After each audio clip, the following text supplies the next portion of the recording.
सरस्वती जी ने लक्ष्मी जी से कहा, मैं बहुत परेशान हो गई हूं लक्ष्मी, मैं बहुत परेशान हो गई लक्ष्मी। लक्ष्मी जी ने सरस्वती जी से पूछा, क्यों परेशान हो गई सरस्वती, बात क्या है?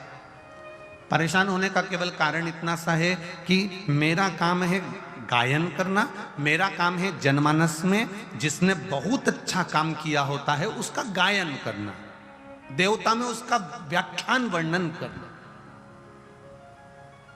मैं इसलिए परेशान हो गई हूं कि 33 कोटि देवी देवता में केवल एक देवता ऐसे हैं, देवाधिदेव महादेव, जो बिना सोचे समझे दान करते रहते हैं, बिना सोचे समझे पुण्य करते रहते हैं, बिना सोचे समझे दान करते रहते हैं, कुछ सोचते ही नहीं, उन्होंने उठाया और दे दिया।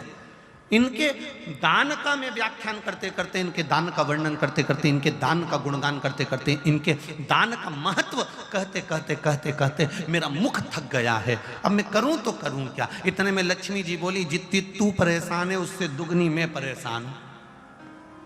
अब लक्ष्मी जी ने जैसे कहा कि मैं परेशान, तो सरस्वती जी ने पूछा कि तू क्यों परेशान है? अरे भोलेनाथ जी का क्या है, कहीं पर भी चले जाते हैं, किसी को भी देख लेते हैं, एक लोटा कोई पानी चढ़ाते दिखता है, तुरंत खड़े होकर कह देते हैं, जा तेरे पास में संपदा की कभी कमी नहीं होगी। अब वो तो के आ जाते हैं, लक्ष्मी जी कर रही, इतनी ड्यूटी बढ़ गई, इतनी ड्यूटी बढ़ गई कि मुझे दौड़ दौड़ कर उनके यहाँ संपदा देने जाना पड़ता।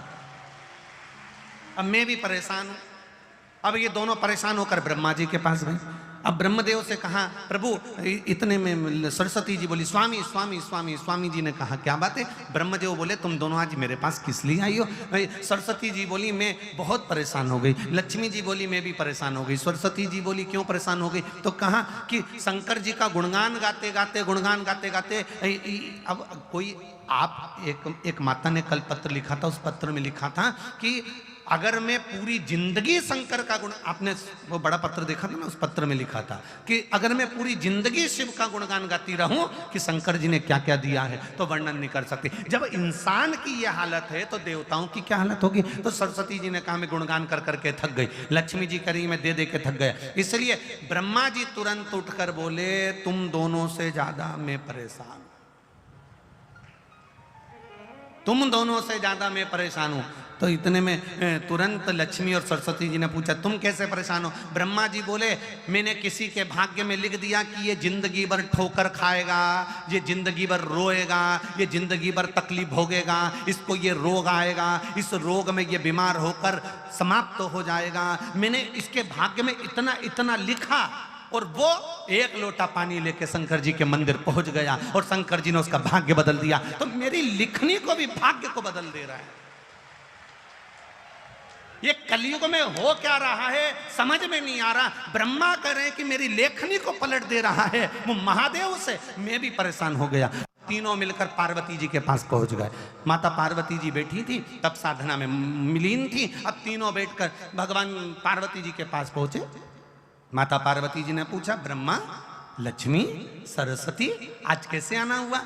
सरस्वती जी बोली, हम बड़े परेशान हो गए, तुम्हारे पति तब पुण्य कर रहे, तब पुण्य कर रहे, तब दान कर रहे कि हम बोल बोल के थके जा रहे हैं। लक्ष्मी जी दे दे के थकी जा रही है। अच्छा, और ब्रह्मा जी तुम कैसे आए? ब्रह्मा जी बोले, मैंने ललाट पर लिखा था कि ये दुख भोगेगा, तकलीफ भोगेगा, कष्ट भोगेगा, इसकी किस्मत में कभी मकान नहीं रहेगा, इसकी किस्मत में कभी जमीन नहीं रहेगी, इसकी किस्मत में संतान नहीं रहेगी, इसकी किस्मत में ऐसा रहेगा। मैंने कितना कितना लिखा था, पर वो लोटा भर के शंकर जी को जल चढ़ाता है और देवाधिदेव महादेव प्रसन्न होकर उनके भाग्य को बदल देते हैं। हम तीनों परेशान हो गए, इसलिए हम अपनी नौकरी छोड़ने के लिए आए हैं।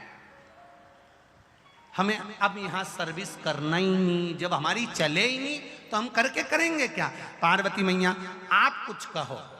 पार्वती जी बोली, मेरा पति मेरे कहने में कभी नहीं चलता,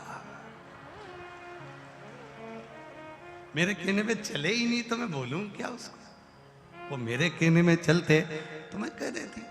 फिर भी अगर आप कह रहे हो तो मैं बात करती हूं।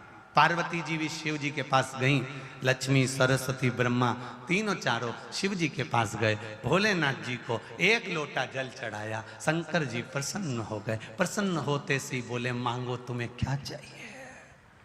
इतने में ब्रह्मा जी बोले, तुम ही देख लो, अब भी हो गया। अब भी 1 सेकंड हुआ बस, तुमने पानी चढ़ाया और वो बोल दिया मांग क्या चाहिए। अब इतने में पार्वती जी बोली प्रभु बस इतना सा चाहिए। ब्रह्मा जी बड़े दुखी हैं। क्यों? इनने भाग्य में लिखा कि इसको ये दुख आएगा, इनने भाग्य में लिखा कि इसकी औलाद नहीं होगी, इनने भाग्य में लिखा कि इसको ये बीमारी आएगी, तुमने पलट क्यों दिया? ब्रह्मा जी तुम समझ नहीं सकते, चक्कर ये है कि मेरे पास कोई आता है, मेरा नाम ओघड़ दानी है। ओघड़ दानी का मतलब होता है जो कुछ सोचे समझे बिना दे दे, ओघड़ दानी है मेरा नाम। तो ब्रह्मा जी बोले तो तुम्हारे पास जो हो वो दो ना। शंकर जी बोले मेरे पास जितना था मैंने सब लुटा दिया, बस केवल डमरू अच्छा है, केवल अकेला डमरू और गले में सांप, त्रिशूल। और कोई भी अभी तक मंदिर में आया उसने आज तक नहीं किया कि तुम्हारा सांप दे दो। बोलो रे नोएडा वाले, तुमने कभी कहा हो जाकर कि तुम्हारा सांप दे दो, या तुमने कहा हो तुम्हारा डमरू दे दो या त्रिशूल? ना ना ना, आज तक कोई मंदिर में आके बोला ही नहीं कि तुम ये दे दो। जो भी आता है अच्छी चीजें मांगता है। तो शिव जी बोले मेरे पास जो था मैंने सब दान कर दिया। मैं तो खुद शमशान में रहता हूँ, वहां पर कुछ भी नहीं रहता, और गुफा के अंदर रहता हूँ, वहां भी कुछ नहीं रहता। इसलिए तो फिर तुम ये बोलना बंद कर दो। शंकर भगवान बोले मैं बोलता हूँ, तुम देने जाते ही काहे को? कौन ने कहा कि तुम जाओ? अरे प्रभु तुम तो कहकर चले जाते हो कि जा, तेरे घर में संपदा की कमी नहीं होगी। अगर लक्ष्मी जी नहीं जाती है तो नारायण रुष्ट होकर बैठ जाते हैं और कहते हैं तूने मेरे शिव का कहना नहीं माना, आज से मैं तेरा मुख नहीं देखूंगा। इसलिए लक्ष्मी को दौड़ना पड़ता।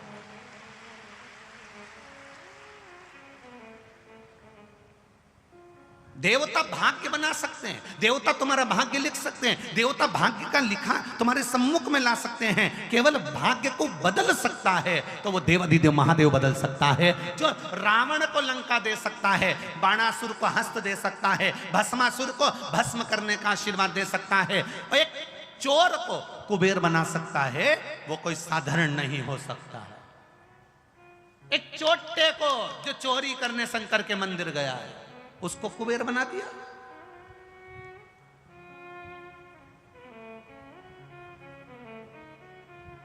तुम 1 लोटा जल लेकर शिव जी के मंदिर में जाते हो, विचार करिएगा, आपको लगता होगा 1 लोटे जल से कुछ नहीं होता होगा। फालतू की बात, फालतू की बात। जो तुमको ज्ञान दे कि लोटा भर के पानी चढ़ाने से कुछ नहीं होता, लोटा भर के जल चढ़ाने से कुछ नहीं होता, जो तुमको ज्ञान दे तुम उससे कह देना तूने चढ़ा के देखा क्या? 2-3 महीने तू मंदिर गया क्या? दिल से चढ़ाया क्या? अगर तू मंदिर तक नहीं गया तो हमको ज्ञान देने वाला भी तू नहीं है।